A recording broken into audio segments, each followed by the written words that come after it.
आखिरकार इमरान खान को पहला इंटरव्यू करने का मौका मिल गया। जी हाँ दोस्तों, इमरान रियाज खान जो कि पाकिस्तान के एक नामवर सहाफ़ी हैं, उन्होंने सबसे पहले इमरान खान का जेल में इंटरव्यू किया।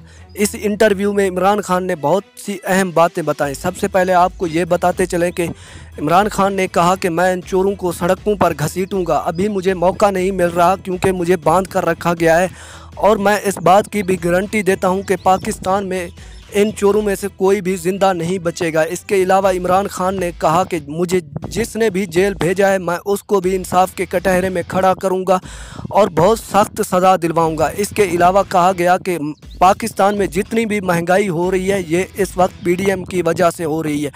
इन्होंने मुझे धोखा दिया और धोखे से गिरफ़्तार किया। अभी तक मेरे ऊपर कोई भी ऐसा मुकदमा साबित नहीं हुआ जिसकी मुझे सज़ा मिलनी चाहिए थी, क्योंकि मेरे ऊपर जो भी केसेस किए गए वो सब झूठे थे और मैं इन तमाम केसेस से ख़ुद को बरी और ज़िम्मा समझता हूं, क्योंकि मेरे ऊपर जितने भी केसेस किए जा रहे हैं वो तमाम तर झूठे हैं। इसके अलावा इमरान खान ने जरदारी का नाम लिया, मरियम नवाज़ का नाम लिया और नवाज़ शरीफ का नाम लिया और कहा कि पाकिस्तान में जो भी निज़ाम चल रहा है वो नवाज़ शरीफ के कहने पर चल रहा है। लेकिन नवाज़ शरीफ एक नाअहल शख्स है और उसे अहल करवाने के लिए मुझे ब्लैकमेल किया जा रहा है। अगर मैंने नवाज़ शरीफ को एनओसी ना दिया तो मुझे ब्लैकमेल करके कत्ल कर दिया जाएगा। इसके अलावा इमरान खान ने कहा कि मुझे बहुत ज़्यादा तकलीफ़ें दी जा रही हैं।